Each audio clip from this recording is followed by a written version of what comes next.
Save big with Kroger's 12 Merry Days of Deals. From December 4th through the 15th, you can clip a hot new deal each day on our app or website. And if you're a Boost member, you can save even more. So don't miss out and be sure to check our app or website every day from December 4th through the 15th to clip each day's hot new deal. It's 12 Merry Days of Deals, a holly jolly way to save for the holidays at Kroger. Ryan Reynolds here for, I guess, my 100th Mint commercial.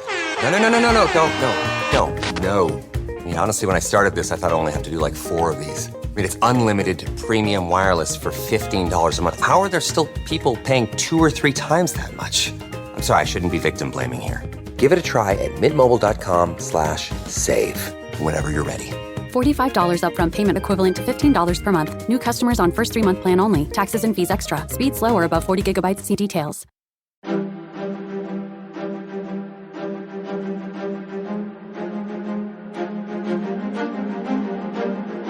Hello, and thank you for listening to The History of World War II podcast, episode 497, Mein Führer, Who Commands the Ninth Army, You or Me?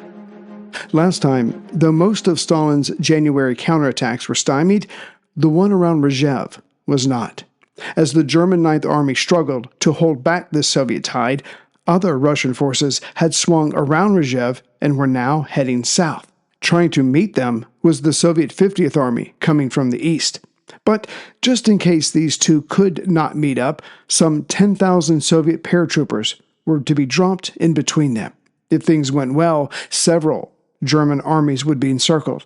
And not helping was the slate of command changes that Kluge was dealing with at the same time. The fate and future of Army Group Center hung in the balance.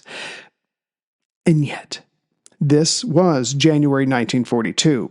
The closest the airborne troops would be lifting off from was near Kaluga, as one, that particular city was still in German hands, and two, the area around Kaluga had recently suffered from massive armies fighting on its soil, when the Germans had pushed east and when the Soviets had just finished pushing west. To say that the terrain and roads were ready for travel of Soviet troops gathering was to deny reality. Besides the devastated road and blown bridges the gathering Russians needed to travel on, as there was so much going on at the same time, only 61 planes were actually able to reach the takeoff point. That being the case, each plane would have to make 3 trips to deliver all of the men, and anyone who thought each and every one of those planes would stay operational for all 3 trips must have been born quite recently. With this lack of transport planes, the drop-off was pushed back to January 27th. Meanwhile, Zhukov encouraged his men to attack and create their own breakthroughs among the enemy's lines. And Zhukov was expecting much of Lieutenant General Pavel Belov and his 1st Guards Cavalry Corps, made up of 5 cavalry divisions and 2 rifle divisions, though all were under strength. If all went well, the 1st Guards Cavalry Corps would start just south of Yuknov, but end up west of that city. They were to be a link in the chain that went around, going from south to north, Yuknov, Vyazma, Gazhatsk, Sikchova, and Rzhev. And if they reached their designated spot, then the main road that supplied the enemy's 13th Corps in Yuknov would be cut. Yet Belov was not exactly excited by their chances. After all, they would have to first cut through 4 German divisions just to reach their destination. And reports showed that the Germans were sending reinforcements to shield the highway. What's more, the Germans had 60 tanks in the area, the 1st Guards, 8 tanks, and the enemy controlled the air. Belov had only been promised 3 fighters, but orders were orders. As the sun rose on January 18th, a Soviet cavalry regiment, a part of the 1st Guards, supported by a battalion of infantry on skis, hit the Germans holding the town of Truskovo, about 20 miles or 32 kilometers southwest of Yuknov, which itself is just southwest of Medin, which the Soviets had already attacked. The Germans were caught off guard and hence were pushed out of the village, but even while they were scrambling, air units were being called in, and soon the Soviets were looking up instead of looking to the west. Just as the Soviet men were trying to figure out how to deal with this threat from above, elements of the 19th Panzer Division rushed in and retook the town. But again, an order was an order, so the Russians went back in and retook the village they had just taken and then lost. Moreover, once Trushkovo was in their hands, the First Guards would not hesitate to keep moving. The problem for Belov was he needed to keep moving without losing so many men in each battle, for the real fight was up ahead. And for once it looked like the Russians finally caught a break. Questioning one of their captives, probably none too gently, the German captive told the Russians that his comrades were focused on the settlements up ahead, not the forests. Belov sent scouts on ahead, and sure enough, the forest was empty, so the commander had his avenue of advance. Yet nothing is perfect. The snow in the woods, obviously unplowed, was 80 centimeters or 31 inches deep, which meant, for the initial assault, Belov could not take his few tanks, or his artillery, or his wagons of supplies. However, after battle was joined and subterfuge was no longer required, the tanks and the rest could then travel openly along the main route and avoid the forest. During the night of January 26th, the First Guards finally reached the highway. When light came on the 27th, the Germans did too. Most of the fighting took place in the forest, just east of the village of Podborzhev. Yet try as they might, the Germans could not shift the Russians. But for Belov, this was just the beginning. Having reached the highway, his men had to hold what they had taken for long enough for the other units to reach them, including additional infantry. Units that did not travel well in deep snow, and that snow was already causing problems. Add excitement to your holidays with Ohio Lottery Holiday Scratch-Offs, including $1 holiday cash and $5 holiday lucky times 10, or holiday bonus millions with a 200 times multiplier and a $2 million top prize. Plus, enjoy second chance drawings where you can win 10 times, 100 times, or 1,000 times the price of your ticket. Scratch-Offs make the perfect gift, and best of all, there's no wrapping required. Lottery players are subject to Ohio laws and commission regulations. Play responsibly. When the attack got underway the night prior, Major General Nikolai Oleskovsky, commanding the lead cavalry division, had not been able to take a radio vehicle with him. Hence, he and Belov could not communicate with each other during the attack. This was another chink in the Russians' armor. To make sure the operation was thus far a success, Belov was about to lead another attack himself, which is when his superior, Major General Zakharov, showed up. In a perfect textbook example of meddling too much, the Major General yelled for Belov to hurry up, as if that's what he wasn't trying to do already, preparing to charge ahead with his recent arrivals to make sure that they held on to the ground that they had taken. And then Zakharov decided to follow up his meddling with unnecessary threats. He yelled at Belov and anyone else within shouting range, "The task assembled by the front is clear to you. You must break through the Yasharsky highway into the rear of the enemy or die. And let me be clear, either a brave death on the highway as heroes behind enemy lines or a shameful death here." On January 29th, Belov once again set out to join the 1st Guards Cavalry Corps, and again Zakharov told him to stay put until he, Belov, could move along the last of the 325th Rifle Division. Now here, both men were right. Zakharov wanted the infantry moved up as quickly as possible to make stable the breach in the enemy's line. Then again, as the saying goes, if you want something done right, do it yourself. So as he left to make sure that the operation was a success, Belov told Zakharov to remain here and for him to make sure that the last of the infantry division was rushed ahead. But for whatever reason, for all of his threats and bluster, Zakharov did not rush through the last of the infantry to assist the cavalry. In fact, it would end up with him not sending them at all. While this Soviet breakthrough showed promise, it was immediately threatened by a lack of infantry support. The fighting just west of Rzhev was about to, not so much remove the growing salient behind Rzhev, but change its shape.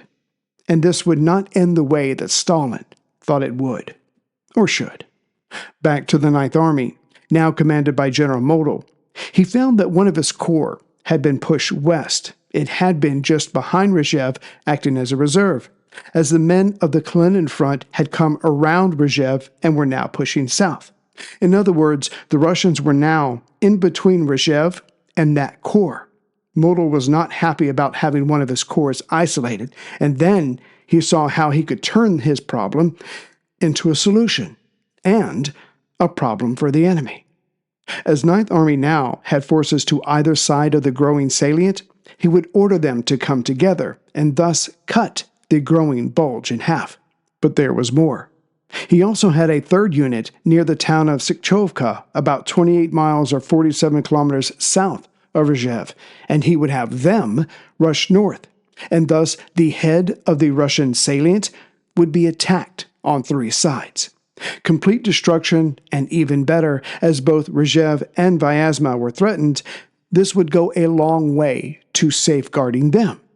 But Hitler, looking at his map, did not like what he saw coming. So he ordered Model to use some of his men to defend Vyazma, some of the very men that he was going to use to rush north and help with the attack. And it was Hitler who was about to get a lesson in force of personality. When Model heard this order, he dropped everything to take on the enemy. No, not the Soviets. Hitler's order, or rather, Hitler himself.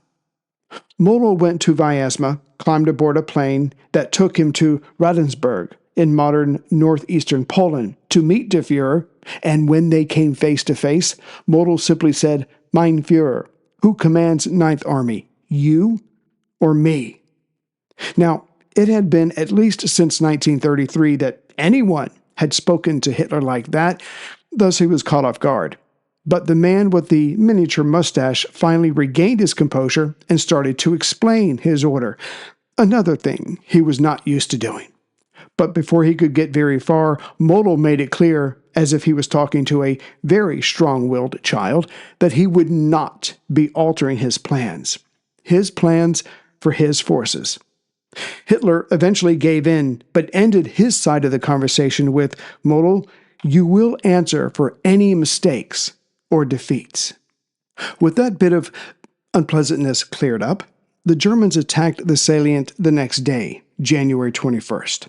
The two German units that were separated did start to come together, and they gained land, but slowly, not as quickly as Model or Hitler would have liked. But the good news came from the south. It was the 1st Panzer Division that was coming up from Sikchovka, and they caught the Soviets unawares, as the latter were nervously looking to their east or west. 2 days later, after intense fighting, the salient was finished heading south. In fact, the Russians within the salient were now cut off and surrounded themselves. But, like the Hydra, when one head was cut off, like this Kalinin salient, another was growing, and this one was even larger, and it was to the west. Do you want to know where you can find almost 500 episodes of the history of World War II? Hi, I'm Ray Harris Jr., inviting you to check out my podcast, the History of World War II podcast, where I provide in-depth examinations of the key people and events that shaped World War II. While there, you'll also find interviews with authors who provide new and interesting reflections that help further our understanding of the conflict and the people that fought it. And a new episode comes out every week. And more history, that's always a good thing. That's the History of World War II podcast, or worldwar2podcast.net. The Demyansk offensive operation was launched on January 7th, whereas the Rzhev strategic offensive was launched a day later. But they would affect each other being in such proximity. The Demyansk operation had, as its goal, the severing of the passageway between the German troops around the city of Demyansk and the Staraya Railway, keeping them operational, and that was located 90 kilometers or 55 miles to the northwest of Demyansk.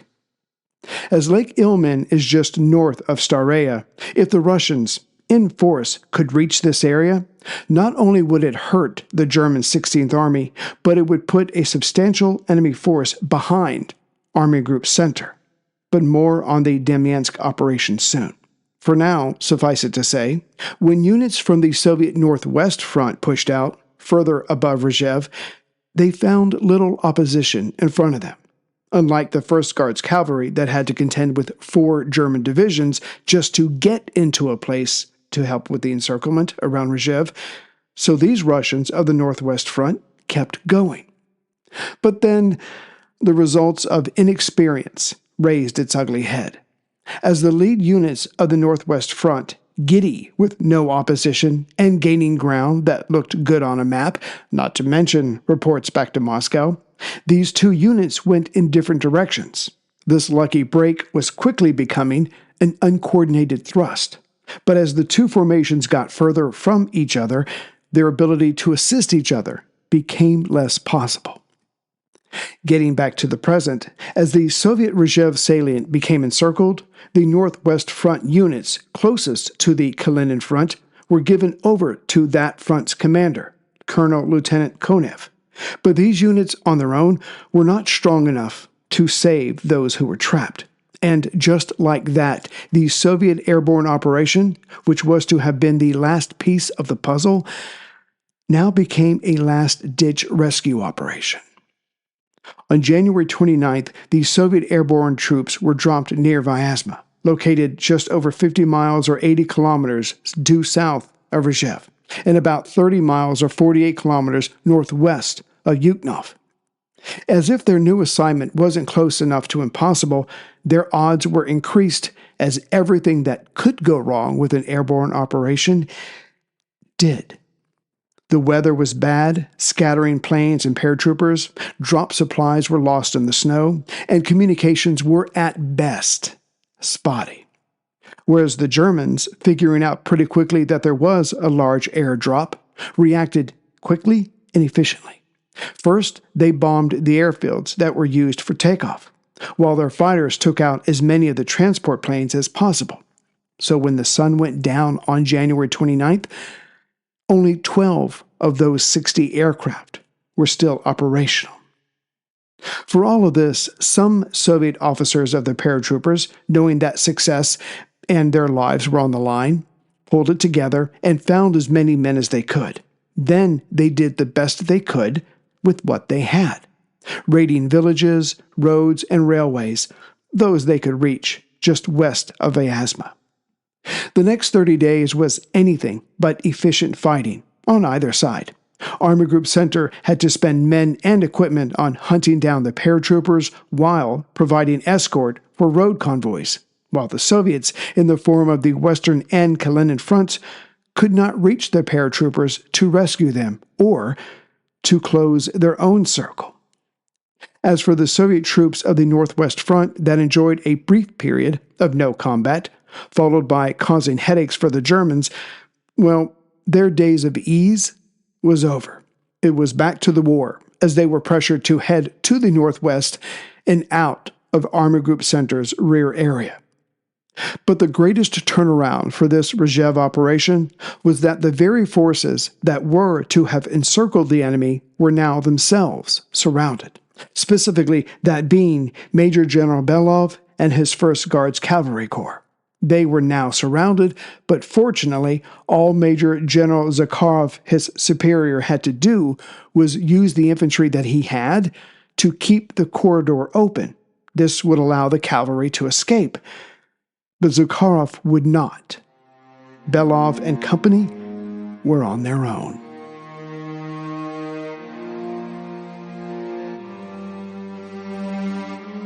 Greetings, everyone, from Central Virginia. So for those of you that do observe the turkey, happy turkey occasion, whatever. I mean, it's not good for the turkey, but you get what I'm saying. So anyways, I hope everybody has a restful week and you can focus on friends and family, the stuff that really matters. Anyways, so I don't have any new members since last time, but I do have 2 donations. Let's see here. Dennis Hunston and Alphonse Van Broekhoven, Broekhoven. Let's go with that, from the Netherlands. Sorry, Alphonse. I really did rehearse that, and I just blew it. So that's on me. Anyways, so as you can see, the Great Russian salient is now in trouble. Not to mention that the Northwestern Front is also had a moment, had an opportunity, but did not or could not exploit it. So we're going to kind of bounce back and forth between these two because they are connected, and they both are pretty much wonderful opportunities for the Russians that are not taken advantage of for a whole host of reasons. But we'll get into that in the episodes, and that'll give us an idea of what they're doing, and then we'll bounce to Army Group South and see what's going on in Ukraine. So again, happy Turkey Week for those of you that do that. Everybody else, peace, love, and understanding, and I will see you as soon as I can with the next episode. Take care, everyone.